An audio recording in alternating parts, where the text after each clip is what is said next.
If you are headed to the beaches of Southwest Florida for a late summer vacation before school starts, or if, like some people from central Kentucky, you own property along the Gulf Coast, you know some 120 miles of coastline have been devastated by a toxic red tide algae bloom, the worst in more than a decade. Tonight, Catherine Collins got some perspective about just how bad it is this year from a Florida native who lives in Kentucky now and a property owner who recently returned from Bonita Beach in Lee County.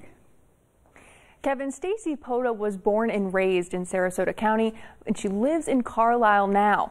Gail Carmen's family is from Lexington, and they own a home in Estera near Bonita Beach.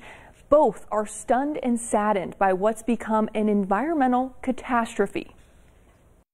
Along much of Florida's west coast, dead marine life is washing ashore in numbers not seen in more than a decade. I have been seeing a flood of feed on my Facebook page that is all my friends and family showing all these dead, rotting fish, turtles, manatees, dolphins, sharks, all kinds of marine life. It's called red tide, a harmful algae bloom that's lasted much longer than previous years. It's devastating to see for Stacy Pota, who grew up in Sarasota and now lives in Carlisle. You can't go on the beaches, you can't breathe. It's catastrophic, really.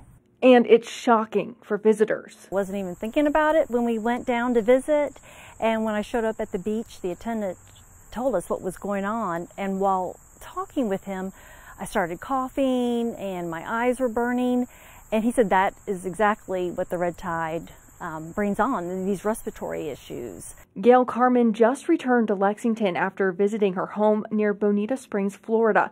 She says she's crushed for the people whose livelihood depends on the beach and the people who have to clear the dead fish. They have to work in those conditions. I was just there really for less than an hour because I couldn't really take it any longer. Both women are hopeful something can be done to save the beaches they love so much.